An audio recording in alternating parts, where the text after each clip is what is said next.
What's up guys, Pete here, and welcome to a new segment on this channel called EDC Check-in.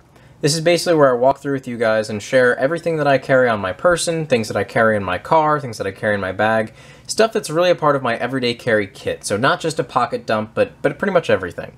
I want to start off and I want to get all the boring stuff out of the way that, everyone has, but it's part of my everyday carry regardless of if it's cool or fun or, gear related. So, just the bare basics here, some contact solutions, some, re-wetting drops, because I do wear contacts. And this does come in handy considering that I wear my contacts for, several hours longer than you're supposed to. Some chapstick, because, chapstick, why not? Some headphones. These are JVC Marshmallow headphones. They're, standard fare, relatively cheap headphones, but they have memory foam earpieces, which I really like. They're partially noise canceling. They're basically like if you ever go to the range and get those cheap disposable, memory foam earplugs, basically like those. So it really is a nice little touch. If you just want some noise cancellation, if you're in a loud place, you want to get some sleep or get some work done, it really is nice. Next piece that's going to start transitioning more into, gear related is my wallet. It's a Calvin Klein wallet, which I don't really care about. The fact that it's name brand, it's a little gaudy for me, honestly. But it was a gift, and it came in right as my previous wallet that had lasted me like 8 straight years, just a standard trifold leather wallet, was basically past the point of no return. So I picked up this, and it, holds all my cards and everything that I need, cash and whatnot. Though I will say the reason why this kind of transitions into, more of your standard fare for gear is because of what I keep in here that isn't cards or cash or what have you. So this was a bobby pin, and I normally have a couple extras in there as well. But this was a bobby pin that has been pre-bent into a basic lockpick for handcuff keys. Now you can use bobby pins to pick all manner of pin and tumbler locks, absolutely, but they're also really good at handcuff keys. It's a very simple key. For those of you who don't know, if you literally just make an L shape, it's really all you need. If I ever pick up a pair of handcuffs, I'll be more than happy to show you guys how that works. But, you can always look it up online. There are hundreds, if not thousands, of videos on how to pick handcuffs. Very easy thing to do. And the nice thing is that because it's so simple, you can keep either, a pre-made handcuff key or just a regular bobby pin in your wallet, in your pocket, tucked in somewhere pretty easily. Now, I do practice just general lock picking, absolutely. I'm not great at it by any means, but I've successfully picked a lock here or there, and I'm definitely very competent with handcuff keys. So it's a fun little thing to pick up, but it's also a useful little talent, a little hobby to have. I highly recommend that you can pick up, a lock picking set for fairly cheap. In fact, I have one of them.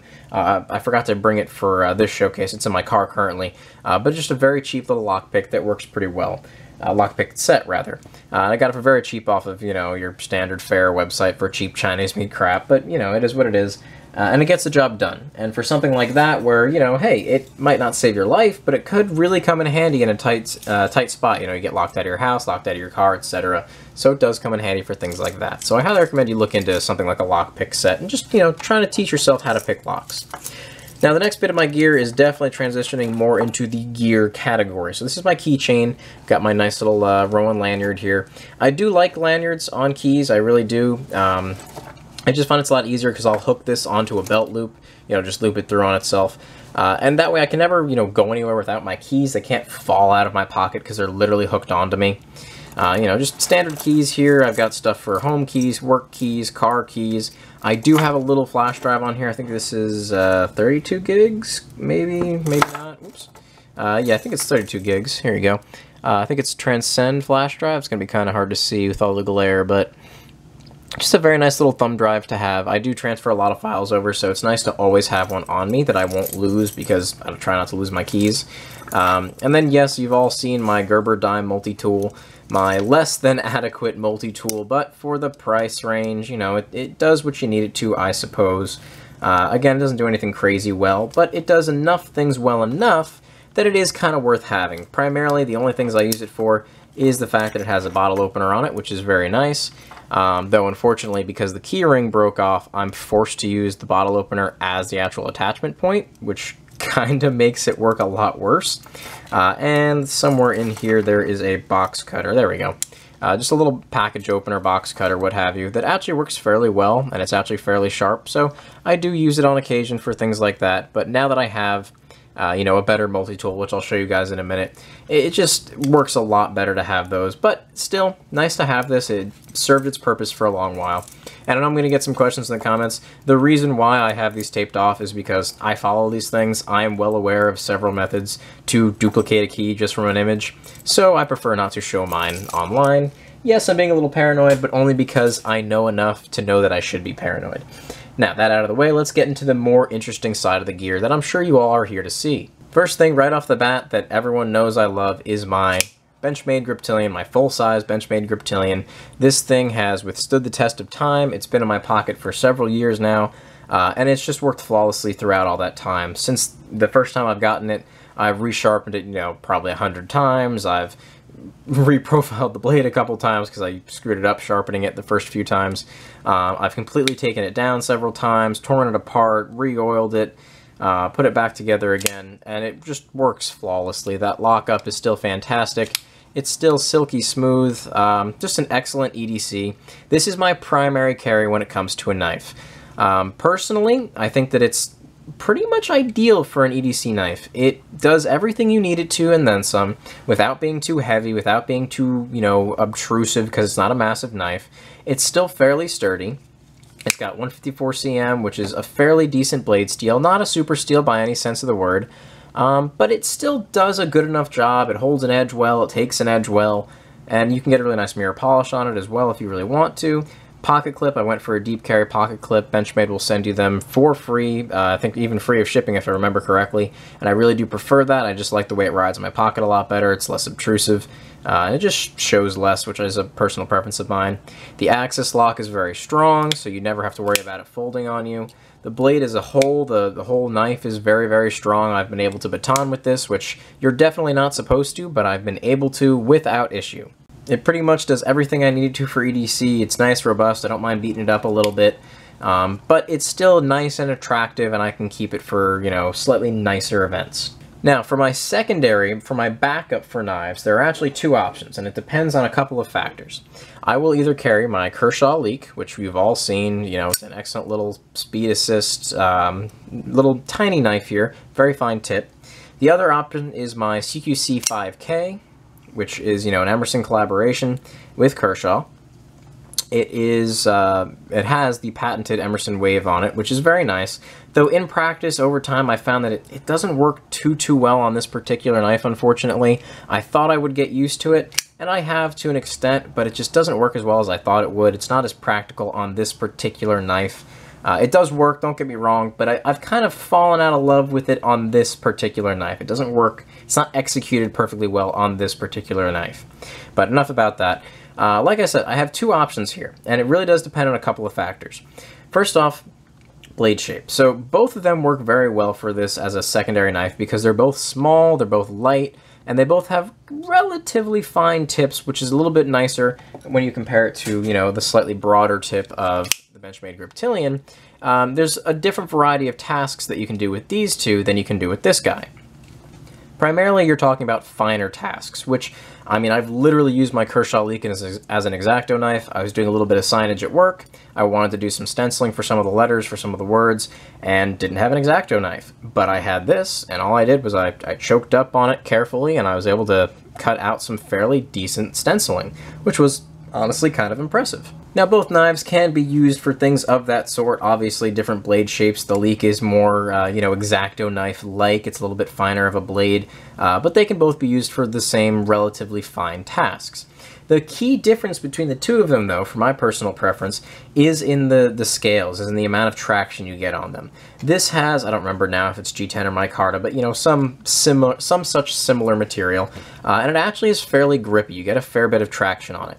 The Kershaw Leek, on the other hand, has smooth, you know, partially polished aluminum scales, which look very attractive, and the ergonomics on it are fairly decent, so you do get kind of locked in here. But the problem is, this is very slick, very slippery, especially compared to the CQC 5K. Now, me personally, in the wintertime, my hands get very, very dry, regardless if I use, you know, lotion or what have you. They just get very dry, and when your hands get dry, you lose a lot of your friction there. So in the winter, when I try and hold on to this knife, just the same as if I'm holding on to anything that's smooth and slick surface like metal, I can't get a grip on it. I just can't, and I don't feel comfortable carrying a knife that I can't securely lock into. The CQC5K, on the other hand, first off, it has this broader choil here that really my finger sinks into a lot nicer. It has a much more aggressive ramp here, a little thumb ramp that you can use. It does have jimping, but so does the Leek. Though the Leek's jimping is very fine, it's only on the blade stock, and it's not crazy traction-y. But this guy really locks me in securely. So even if friction-wise I don't lock into this, though again the material it's made of helps with that a lot, I'm still locked in more securely on this knife. So I feel a lot more comfortable carrying this as my secondary under those conditions. Which actually leads me into a good point, which is that this is technically a series that's going to be going on this channel, because my everyday carry kit does evolve, and it changes with the times, it changes with the seasons, it changes as I get new equipment, it changes as my everyday duties change, whether I'm going to work on a daily basis, whether I'm going to school on a daily basis. So this is going to be a series. There are going to be new iterations of what I carry, and the core is probably going to stay pretty similar, but at the end of the day, there are definitely going to be changes made to my starting lineup, if you want to call it, for EDC gear. Now, the next thing that I carry on with me on a daily basis that is a relatively new acquisition is my Leatherman Multi-Tool. This is the Wingman Multi-Tool. It is an excellent multi-tool for a number of reasons. The main reason why I like it so much is that it's kind of in between a full-size and a mini. So there are tons of smaller multi-tools I could have gotten that would have been, less obtrusive, that would have been, slightly sleeker in the pocket, etc., etc. But then they wouldn't work for what I needed them to as well. The main reason that I want a multi-tool is for the pliers and the wire cutters. And the fact of the matter is, the larger the pliers, the larger the multi-tool, the more robust the pliers are going to be. You can put more torque on them, and that's just physics-based. The longer the handle, the more torque you can put on them. The beefier they are, the beefier the material, the stronger they should be, and Leatherman has great build quality, so they're very, very well built. And that's really what I needed them for, because I have knives. I don't need a pair of scissors, I don't need a flathead screwdriver, but I do need pliers and wire cutters fairly often for my job and just general work in the shop. Previously, I carried my Traveler Multi-Tool. I showed that in a different video. Cheap little, I think I got it for like $8 at a flea market, and it did the job. But the problem with that was two main things, and the reason why it didn't make it to my everyday carry. It did not have a pocket clip, and it was fairly bulky. It was a good bit bigger than this, 15-20% larger than this. And in weird ways, like this is fairly slim, fairly compact, and all the space is used. Whereas the Traveler had a lot of just broad handles with not a lot in them, so it was just unnecessarily bulky. And because it lacked that pocket clip, the only way that I could carry it was loose in the pocket, just, hanging out, or inside of its holster. The holster had to be clipped onto my belt, and that's just, it's an extra step I gotta take in the morning, and it's just a little obnoxious, especially while I'm driving, while I'm sitting down, it can get in the way. This is fairly slim, not the smallest multi-tool, but slim enough that when it's in the pocket, I don't notice it too much. It's relatively lightweight. I don't remember exactly how much it weighs, but it's not bad. It's a little bit heavier than my knives, but so be it, because again, it's got more tools than just a knife in it. It really fills the perfect spot in between a full-size multi-tool and a smaller miniature or, micro multi-tool. It's big enough that it can do some heavy-duty tasks with the pliers, but it's small enough that I can have it clipped in my pocket without it taking up too much space, which was a very important concern of mine. And it really has stood up so far. Again, I've only used it for these past couple of months, but it's done everything I've asked it to, and it's, even the days where I don't use it, I'm still happy I had it in my pocket.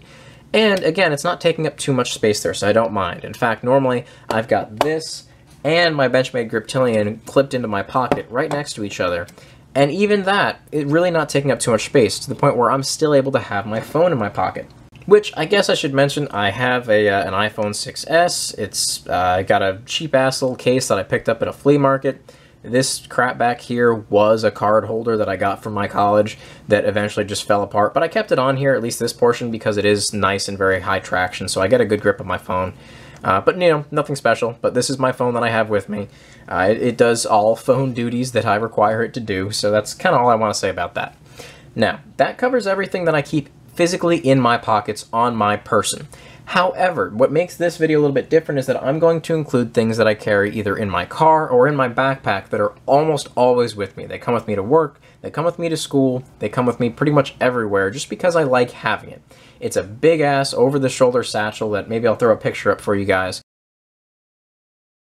And pretty much the reason why it's so friggin' massive is because of a very large laptop. It's a Lenovo, I think. I don't remember anymore. But it's a very big laptop, and it's the only thing that can hold it well enough for my likes. So it's got a lot of extra storage space. In that storage space, I keep a lot of things. First and foremost is my lighter. This is my triple flame butane jet lighter. Freaking awesome. This thing does everything you could need a lighter to do and then some. Though I will say it's a little bit bulky. Just a quick size comparison here. This is just, you know, a standard chapstick size. It's a pretty wide thing. You know, if you compare it to a normal Bic lighter, which unfortunately I don't have on hand to compare for you guys, it's substantial and it's sleek. Don't get me wrong. It feels really nice in the hand, and when it's in your pocket, it's not terribly noticeable, but it's definitely noticeable. You know it's there, and it's got a bit of heft to it, which for me isn't necessarily a deal breaker. But with all the other gear I'm carrying on me, and for how infrequently I need to use a lighter, I don't have it in my pocket. I just don't feel the need to do so. That being said, there are times when it comes in handy, whether I'm lighting a bonfire, whether I'm starting a fire for some other reason. Maybe I'm using some paracord and I need to, you know, I don't know what the technical term is, but basically burn or melt the end so it doesn't fray anymore. There's a couple different types of ropes where that's necessary. It's just a very useful tool. I don't smoke cigars or anything, so the cigar punch really doesn't serve much of a use for me. And because I don't smoke, I'm not using it as regularly as someone who would, but it still serves a purpose for me, so I still like having it. So that's why it lives in my backpack. Now, it is a great lighter, but unfortunately, that triple flame chews through gas like crazy. So, one other thing that I keep in my bag, which maybe I shouldn't for safety reasons, is a can of butane. Again, I probably don't recommend this just because I keep this in my backpack, which will stay in my car at times, which gets very hot in the summer. I mean, it's relatively safe, but I don't know if I'd recommend it. I do have just a little bit of blue painter's tape holding the cap on, because the last thing I want is for this cap to just pop off and then it get depressed while it's in my bag, and then a spark somewhere or what have you, or maybe I light my lighter near it or something and the whole thing goes up. I don't want to do that. But just a little can of Zippo premium butane fuel, nothing crazy. You can pick this up for, you know, a couple bucks on Amazon or what have you. It's a fairly big tank. This is the, almost 6-ounce can. And it's, you know, I've had it for a good while. Because of how infrequently I use my lighter, these cans last me for freaking ever. They last me years. But it's just a nice thing to have. You can fill up other lighters with it. You can fill up the, what are they called? The barbecue lighters, you know, the long neck ones, the fireplace lighters. And it's really useful to have. Quite a few people do have normal Zippos, so they'll have that kind of lighter fluid, but they won't normally have a can of butane lying around, and it's just a useful thing to have. It's not necessary to have as an EDC, especially if you just have a normal lighter, but again, for something like mine that burns through fuel like crazy because it's got that triple flame jet lighter, it's nice to have on the go, so that way if I go out on a camping trip, I know I've got it with me. Now, the last little bit of gear that I keep in my bag is another part of my self-defense gear. Some of you guys may remember this. This is my Expandable Baton. Again, just a little no-name brand thing. You can see it popped out a little bit there. But just a very nice little baton. It's nothing crazy. After having used it for a little bit, I've determined it might be a little too large for what I want it to be. So I might try and find a slightly smaller version. It does come apart just like that. But it's, you know, it's still a very nice baton to have, and it gets the job done. Here you can kind of get a glimpse of how long this is. I don't remember offhand. I want to say it's 21 inches, not 16, and I think 16 is what I'm looking for. But it is just a nice little thing to have. But again, like with all self-defense tools, I highly recommend you train with it.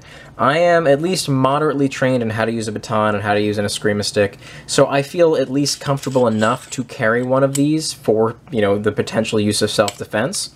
But if you were going to, please train with it first, because carrying a weapon on you that you are not trained with is more risky to yourself, more dangerous to yourself, than it is to any would-be attacker.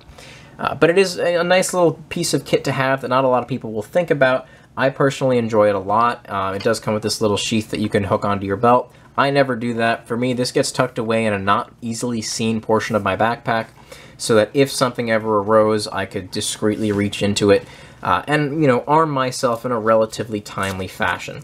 But again, the sheath is a nice thing to have, and it locks it in fairly securely, especially with that Velcro, so I'm never worried about it falling out or anything. It does get kind of dirty, as you can see, just because it's been sitting at the bottom of my bag for pretty much months. I haven't had to use it, thank God, and hopefully I never have to. But it's a nice little thing to have if you were interested in it. So, maybe check that out. But check your local laws first. There is some gray areas as to whether or not it's legal to own, so just keep an eye on that. Now, that covers pretty much everything that's in my, my EDC kit. Again, this isn't a pocket dump, this is an EDC update.